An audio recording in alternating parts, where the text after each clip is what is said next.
A lone Marine crouches behind burning coral, clutching a weapon everyone mocked as a toy. Moments later, he's staring down a full line of German Panthers. What happened next defied logic, training, and every rule of survival, and turned an untested bazooka into the most feared tool on the battlefield. October 3rd, 1944. Peleliu, Western Pacific. Corporal Evan Mercer presses his cheek into the warm coral dust as machine gun fire whips past his helmet. The air tastes like rust and burned palm trunks. He clutches the new tube slung under his arm. The others in the platoon called it a toy when it arrived on the beach. A flimsy little launcher that looked more like plumbing than a weapon. But right now, it is the only thing he has left between him and the line of approaching Panthers grinding through the smoke. A mortar pops nearby. Coral shrapnel taps across his pack. He forces his breath steady and peeks over the chunk of blasted reef wall. The Panthers move in a staggered line, turrets scanning, tracks chewing up the ground. Their silhouettes look impossible against the setting sun, like steel shadows sliding toward him. He wipes the sweat from his eyes and checks the tube again. The battery pack is still clipped. The rocket is seated. He tries not to think about what the sergeant said. It might fire, or it might fry the operator's eyebrows off. No one knows yet. A shout carries through the din. They're cutting us off on the left. Another hook of fear lands in his chest. The Panthers are pivoting, trying to sweep the flank clean before the Marines can fall back to the ridge. He hears the heavy thump of a 75mm shell. The ground punches his ribs. He ducks again. His ears ring. Evan steadies his nerves and moves. Low, fast, weaving through the scattered limestone blocks. Every step kicks up powder. His heart thumps along with the incoming fire. He slides behind a shattered amphib tractor still smoldering from the morning's hit. The stench of burned fuel presses into his nostrils. He forces himself to ignore it. He cracks the launcher open, checks the firing wire. He rehearsed this a dozen times in the last hour, hands shaking each time. The manual said nothing about real armor conditions. It only mentioned optimal angles and calm practice ranges. None of that exists here. A sharp metallic scream rips across the battlefield. One Panther's turret snaps toward the ridge. Evan spots the muzzle flash. The ridge erupts in dust and debris. Marines scatter. He knows if the Panthers reach that bend in the coral, the line collapses. They will roll through the rear positions like a hammer smashing glass. He lifts the tube and edges forward. The tractor hole gives him just enough cover to breathe without tasting panic. He sees the lead Panther now. The commander is standing half out of the cupola, scanning with binoculars. Perfect target height. Evan's pulse jumps. If he can force the crew to button up, their vision drops to narrow slits. That buys time, maybe enough to reposition the rest of the platoon. He braces the launcher on his shoulder. The battery hums, barely audible under the gunfire. His thumb finds the switch. One breath, another. He leans out. The commander spots movement and ducks down. The turret begins to turn toward him. Evan fires. The backblast rips behind him in a bright flare. The rocket streaks. A heartbeat of silence. Then impact. A burst of flame licks across the Panther's upper armor. The crew scrambles inside, slamming the hatch. The tank jerks sideways, momentarily blind. Evan pulls back, lungs burning, ears ringing so hard he can barely hear himself think. He grabs another rocket from the crate beside the tractor. His fingers fumble with the fin assembly. Sweat drips onto the casing. He forces the fins into place and snaps the rocket home. He shuts the tube and sprints 2 paces to a new angle. He hears the tank's engine swell as it pivots again. The rest of the line is closing in behind it. Their formation tightens. He checks the second rocket. No time for doubt. No time for anything. A machine gun burst rips into the sand, just inches away. The ground spits dust into his eyes. He blinks hard and pushes forward, hugging the burned wreck of a transport plane wing half buried in rubble. The metal is hot enough to sting his fingers. He raises the tube again. The Panther stops, turret steady, as if listening. Evan fires. The second rocket smashes into the track skirt. A sharp crack. Metal lifts and twists. The track snaps. The tank lurches and sinks to one side. Its engine roars in protest. Marines shout behind him. Some cheer. Some reload. But the noise fades under another sound. Another engine. Then another. The rest of the Panthers surge ahead, ignoring the crippled lead vehicle. Evan feels his stomach tense. He only has a handful of rockets. He needs to get closer. He needs angles these tanks don't expect. He vaults over the wing and dives into a foxhole occupied by two Marines. They flinch when he drops in, then sigh with relief when they see the launcher. "You're crazy," one mutters. "But keep going." He nods and climbs out the far side. He sprints, shoulders burning, legs trembling. The terrain rises a few feet here, forming a jagged coral spine. It is a perfect perch if he can reach it before the tanks round the next boulder. He scrambles up the ridge, slipping on loose shale. The tank's engines rumble louder. He drags himself onto the crest and drops to his belly. The first intact Panther emerges below, sliding through dust clouds. Its turret points at the ridge again. Evan knows he has seconds. He lines up the tube. His breathing steadies without instruction. It just falls into place, a calm he doesn't expect. He fires. The rocket drills straight into the turret ring. Flame erupts inside the crew compartment. The Panther shudders and stops. The monster goes quiet except for the crackle of burning paint. He hears a shout from below. Marines advance to new cover. The pressure shifts just slightly, and he feels a spark of confidence. Not safety, just momentum. Another tank pushes forward. Evan loads again. His fingers move faster now. The steps feel automatic, muscle-guiding thought. He rises to one knee, sighting along the tube. This Panther angles toward a broken embankment, trying to flank the ridge. He fires again. The rocket punches into the rear plate. A burst of flame shoots through the exhaust grill. The tank rolls another foot and then dies. He ducks back as a shell detonates in the rocks beside him. Stone fragments pepper his helmet. His vision blurs for a moment. He shakes it off. The next tank closes in. He crawls along the ridge, staying low. He finds a narrow crack between two boulders that frames the tank perfectly. He braces the tube and breathes out. Another rocket. Another hit. This one cripples the tank, but does not kill it. Its turret still moves, slow and angry. He loads again, hands raw now, knuckles scraped open. He fires into the exposed engine deck. The tank erupts in a rolling fireball. The ridge vibrates with each blast. The air thickens with smoke and dust. Evan coughs but keeps moving along the coral spine. He counts his remaining rockets. There are only a few left. The last Panthers circle toward the ridge, trying to push him out. Evan sees their strategy. They want to angle him into a position where he cannot move and cannot shoot. If they get that angle, he is done. He refuses to give it to them. He drops from the ridge, rolls down the slope, and lands in a shallow trench. The impact knocks the wind from his chest. He gasps, shakes it off, and crawls forward. The trench leads to a thick stand of palms burned at the base. He slips into the shadows. He spots the next tank pushing through the smoke. Its commander is scanning again. Evan keeps low and moves parallel to it. He angles toward a fallen palm. It gives him just enough height to fire down on the engine deck. He climbs the trunk, finds balance, and raises the tube. The tank passes beneath him. He fires. The rocket slams into the top armor. A pulse of orange bursts out. The tank stops moving. Evan drops from the palm, lands on his feet, and reloads. Through the smoke, he sees the last shapes turning away. The remaining Panthers hesitate. Engines rev, tracks clatter as they try to reverse. He takes aim. He fires again. The blast lights the smoke in front of him. The tank halts. The battlefield falls into a strange, muted hum. Distant gunfire. Shouts. But the tank line is broken.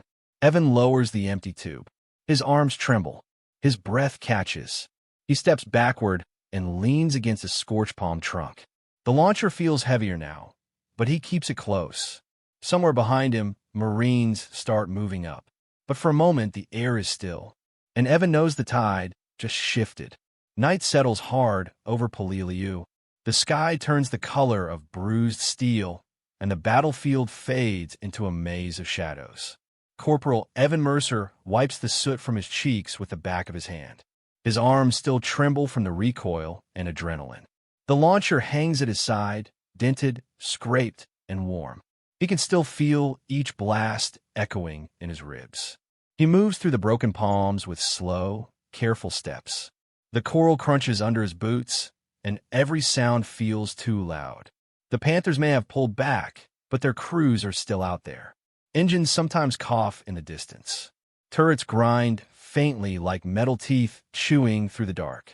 He knows they are reorganizing for another push. A flare snaps overhead, spilling pale green light across the ridge.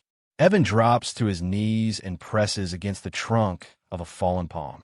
His breath fogs lightly in the cooling air.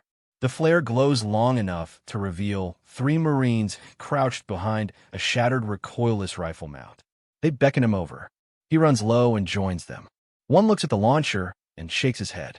"You're still carrying that thing?" Evan checks the tube again. The battery wiring has started a fray. He smooths the insulation down and tests the switch. It hums faintly.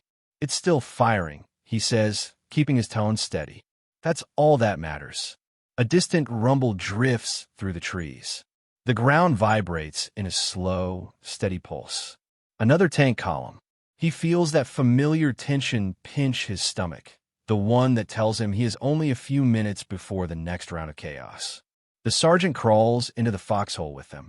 His uniform is torn, dust streaking his face. "Mercer," he whispers, "you're moving with the forward scouts. We need to find a Panthers' new line before they hit us again." Evan nods. He shoulders the launcher and grabs the last handful of rockets. Not many. Each one feels heavier than it should. The sergeant gives a quick hand signal. The small team melts into the jungle, spreading out like shadows against the black trunks. The air thickens with humidity. Every breath tastes like damp metal. Evan follows a narrow trench line left behind by earlier fighting. It leads toward the eastern beach road where the Panthers first appeared. He crouches low, scanning every gap between the mangrove roots. The moon glints faintly on the edges of the launcher tube. He hears engines. Not loud, but steady. A slow idle. He drops to his belly and crawls forward through the brush. The foliage parts enough to reveal a clearing. 3 Panthers sit in a cluster, engines idling, silhouettes hulking in the moonlight. Mechanics crouch by the lead tank, wrenching at the damaged track. Another crewman stands guard with a machine pistol, pacing. A micro-hook tightens in Evan's mind. This is their refit point. If these tanks roll again, the Marines will be pushed straight into the sea. He slides behind a limestone slab and steadies his breathing. His fingers find a rocket. He snaps it into the launcher with a soft click. The guard stops pacing and tilts his head, sensing something off. Evan freezes. Sweat trickles down his temple. The guard scans the tree line. A moment hangs like a hell breath. Then the guard turns away. Evan rises into a crouch. He lines up the tube. The nearest Panther's engine deck glows faintly red from heat. He aims for the weak point behind the turret. He fires. The rocket streaks across the clearing. The blast erupts, flipping the canvas tarp off the tank and sending the crew scrambling. Flames spill along the rear armor. The guard shouts, firing blindly into the trees. Evan is already moving. He dives behind a coral outcrop as the other Panthers rev their engines. Their turrets swing wide, searching the shadows. He loads another rocket, breath quickening. He sees one tank pivoting toward his position. Its side armor flashes in the moonlight. He fires again. The impact punches through the side hull. A burst of flame explodes outward. The tank spins 3 feet before dropping silent. He crawls fast, using the smoke to mask his trail. The third Panther fires at random, its shells ripping through the palms. Evan ducks under a fallen tree, heart pounding in his throat. He loads his next rocket with shaking fingers. The last Panther begins to maneuver backward, trying to escape into the thicker jungle. Evan knows he must stop it before it signals the rest of the column. He sprints from cover to cover, weaving through the black smoke. The tank's engine roars, gears grinding as it tries to turn around. He reaches a shallow rise. It gives him a clean downward angle. He lifts the launcher, plants his feet, and steadies his arms. The tank clears the smoke. He fires. The rocket smashes into the rear plate. The blast forces the tank forward, then stills it. Flames seep out through the ventilation grills. Silence falls again. Evan lowers the launcher. His pulse is still racing, but something else settles in his chest now. Determination. If the Panthers want the ridge, they'll have to go through him again. He checks the remaining rockets. Only a few left. He wipes the dust from his face and keeps moving.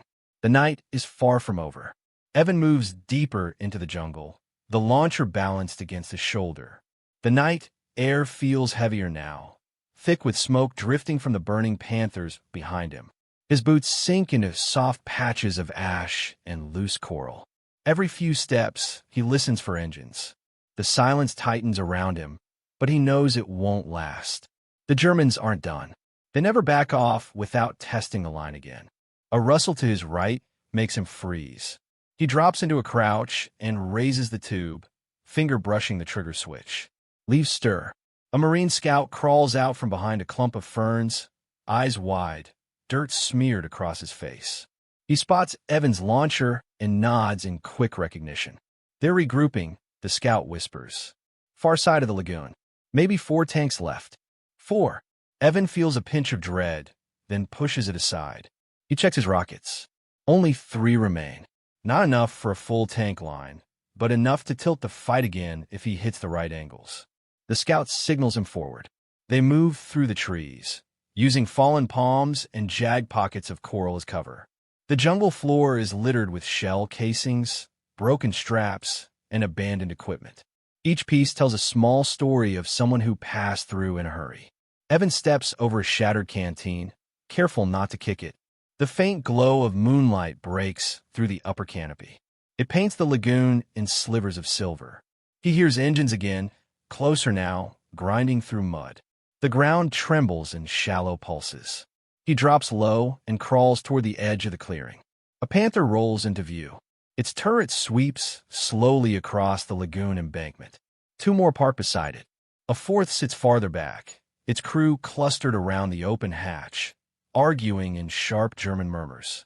The tanks idle in a staggered formation, spaced just enough for crossfire. They're planning another push before dawn. Evan presses his chest into the earth and thinks through the angles. Firing straight on won't work. He needs rear plates or turret rings. The lagoon embankment curves toward a stretch of exposed coral. If he can reach that crest, he'll have the shot. A micro-hook snaps through his mind. If they roll now, the Marines on the ridge won't survive. He taps the scout's boot and points toward the crest. The scout nods silently. Evan moves first, slipping between the shadows. He circles wide, brushing past vines and loose palm fiber. He keeps the launcher tucked tight to his side to avoid brushing branches. Every rustle sounds like thunder in his ears. He reaches the slope, crawling on his elbows. The coral bites into his forearms, but he keeps pulling himself forward. The crest looms above him, just high enough to overlook the tanks without silhouetting him. He inches upward, trying to spread his weight so the coral doesn't crumble under him. At the top, he settles behind a large stone knob. The view opens below. The Panthers idle in the moonlight, engines growling. One begins to pivot toward the lagoon's edge. Evan feels the pressure rise again. He lowers the tube, steadying his aim. He loads a rocket. The latch clicks. He takes one long breath and fires. The rocket shrieks downward. It slams into the engine deck of the second Panther. Fire erupts through the grills, and the tank shudders violently. The crew flings the hatch open, shouting as smoke pours out. Evan slips behind the stone as machine gun fire sprays the crest. Bullets spark against the coral inches from his head. He loads his next rocket. His breathing grows faster. He waits for the firing line to shift. When the machine gun pauses, he leans out, sighting the third Panther as it tries to angle behind the burning wreck. He fires again. The rocket plunges straight through the turret roof. The explosion snaps the turret sideways and sends a plume of flame into the trees. The tank groans as it settles, engine choking out. The last 2 Panthers peel away from each other, trying to separate and confuse his angle. Evan slides to a lower rock ledge and crawls fast. He feels grit sticking to the sweat on his arms. The tank's engines surge. They're hunting him now. He reaches a narrow fissure in the coral. It gives him a straight view of one Panther's side armor as it climbs the embankment. He loads his final rocket. Only one left. He braces the tube against the rock and steadies his hands. This shot must count. He fires. The rocket drills into the side hull, punching through the thin armor near the ammunition racks. The explosion hits hard. The tank erupts in a violent column of sparks and flame. Debris showers the clearing. The last Panther tries to escape, reversing toward the far tree line. Evan drops the launcher and runs downhill, sliding through dust and roots. He reaches the bottom of the slope just as Marines open fire from the opposite side of the lagoon. The Panther jerks under the barrage, trying to push back into the shadows. Evan grabs a fallen rifle and fires into the tracks, anything to slow it. The tank begins to grind to a halt. Flames lick the rear plate. Smoke pours from the seams. Then the engine dies. The jungle falls still again. Evan leans against a mangrove root, chest heaving, vision swimming. His launcher lies empty beside him, scuffed and dented, but still warm from the final shot. The ridge might hold now, but dawn is coming, and the fight is not finished. Dawn creeps in slowly, brushing pale light across the ridge. Evan blinks through the haze drifting off the smoldering Panthers. The sky softens into a dull gray, turning the battlefield into a landscape of broken palms, coral scars, and burned armor hulks. He stands in the shallow trench where he dropped after the last shot. His arms ache. His uniform is torn in half of a dozen places. The launcher lies across his lap, empty but still warm, like it remembers every blast. He runs a hand over the tube, feeling each dent with his fingertips. It's a strange kind of quiet now. Not peaceful, just hollow. The calm that shows up after a night when everything could have come apart. Footsteps crunch in the coral. Evan looks up as the scout from the lagoon approaches. His face is streaked with soot, but his expression holds a tired grin. "Command says you held the whole east side yourself," he murmurs. Not bad for a guy carrying a toy. Evan shakes his head, but the words settle somewhere deep. He still feels the recoil in his shoulders, still hears the roar of engines and the snap of machine gun fire piercing the night. He pushes himself up from the trench, gripping the launcher like a crutch. The metal feels heavier than it did hours ago. A distant sound pulls his attention. Not engines, not gunfire, just the low rumble of waves rolling against the reef. The final Panthers are dead. The Marines along the ridge begin to rise from their foxholes, their faces a mix of exhaustion and disbelief. Some glance at the burned tank line with wide eyes. Some look at Evan as if he'd grown a second shadow. He steps up onto a coral rise to survey the field.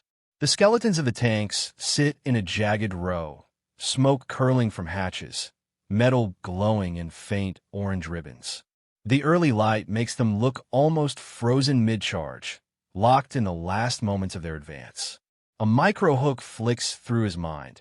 If they had pushed another 10 minutes, the ridge would have fallen. The sergeant arrives beside him, wiping blood from his forearm.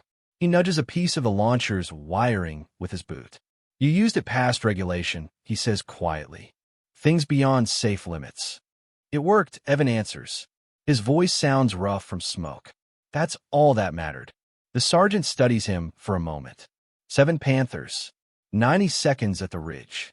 3 more at the lagoon. You understand what that means. Evan doesn't answer. He doesn't know how to frame it. He only knows how each moment felt. The weight of the launcher. The thrum of the battery. The seconds where a single decision tilted the entire fight. He looks down the ridge where Marines are regrouping, checking wounded, pulling ammunition from wreck crates. Dawn brightens enough to paint the ground in soft gold. The battle isn't over. Not on the island, not in the larger war, but the line here holds because he stood in the gap. The sergeant claps him on the shoulder. "Command wants to see you. Bring your launcher, and maybe wash your face." He walks off, calling orders as he goes. Evan lifts the tube and studies the burned paint and cracked insulation. He never expected to rely on something the platoon had laughed at. But he remembers each shot, each flash, each tank hull erupting as he found the weak points. The toy turned out to be the one weapon light enough to move with and strong enough to pierce German armor at close range. It just needed someone stubborn enough to trust it. He slings it over his shoulder and starts walking toward the ridge command post. The sun rises behind him, stretching long shadows across the crater ground. He moves past the burned Panthers without slowing, their silhouettes sharp and silent in the morning light. For the first time since yesterday, he lets his breath release fully. Not relief, just clarity. The line held. The ridge still stands. And his so-called toy changed the course of the fight.